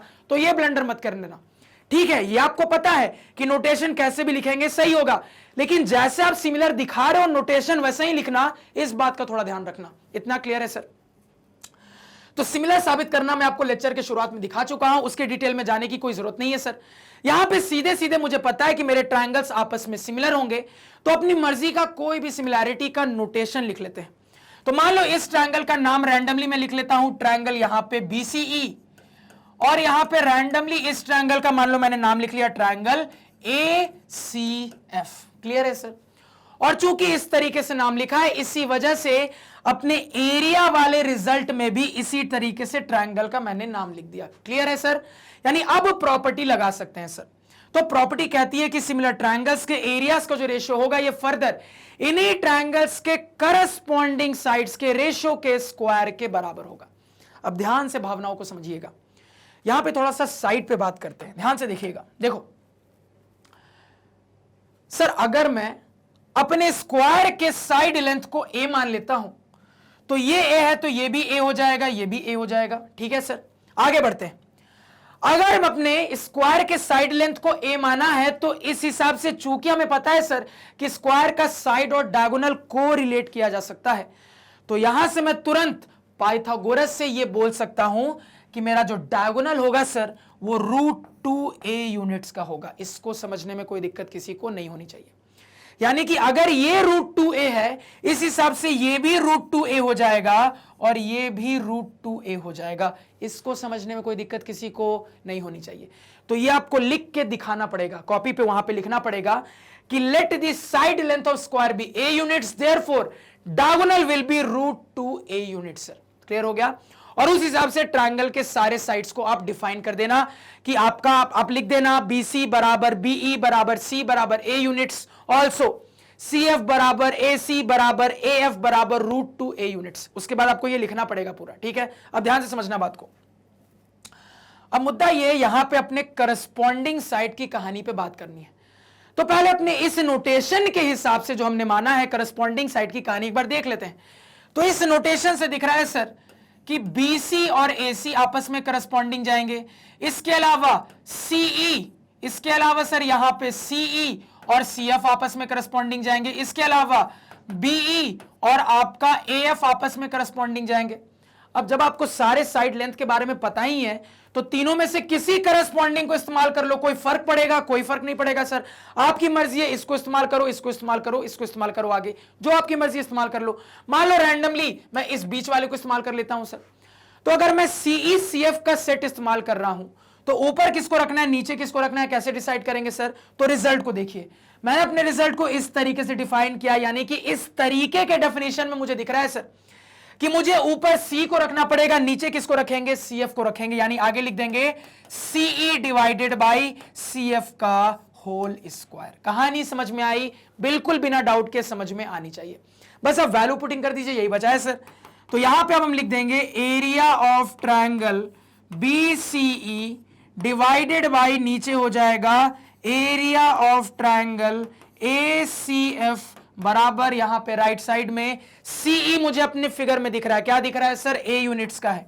डिवाइडेड बाय CF भी मुझे अपने फिगर में दिख रहा है, कितना है सर, √2a यूनिट्स का है, इतने का होल स्क्वायर, a से a गया, मेरे पास क्या बचा है सर, अंदर बचा है 1/√2, स्क्वायर हो जाएगा तो स्क्वायर होने के बाद बन जाएगा 1/2, डायरेक्टली लिख रहा हूं नीचे।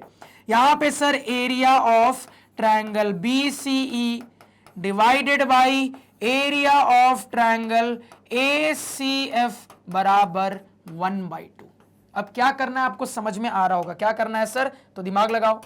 आपको दिख रहा है, बस इसको इधर भेज देना है, जो प्रूव करना है प्रूव हो जाएगा, भेज दीजिए सर। तो जैसे ही इसको इधर भेजेंगे तो हम लिख देंगे यहां पे area of triangle BCE, area of triangle BCE बराबर इधर है 1/2, इसको इस तरफ भेज देंगे तो इतना इंटू हो जाएगा यहां पे एरिया ऑफ ट्रायंगल ACF। तो हमें जो प्रूव करना था बकायदा हमने प्रूव कर लिया, हमने प्रूव कर दिया है कि हमारे रेड वाले ट्रायंगल का जो एरिया होगा वो पर्पल वाले ट्रायंगल के एरिया का आधा होगा। सर फटाफट चीजों को नोट डाउन करिए।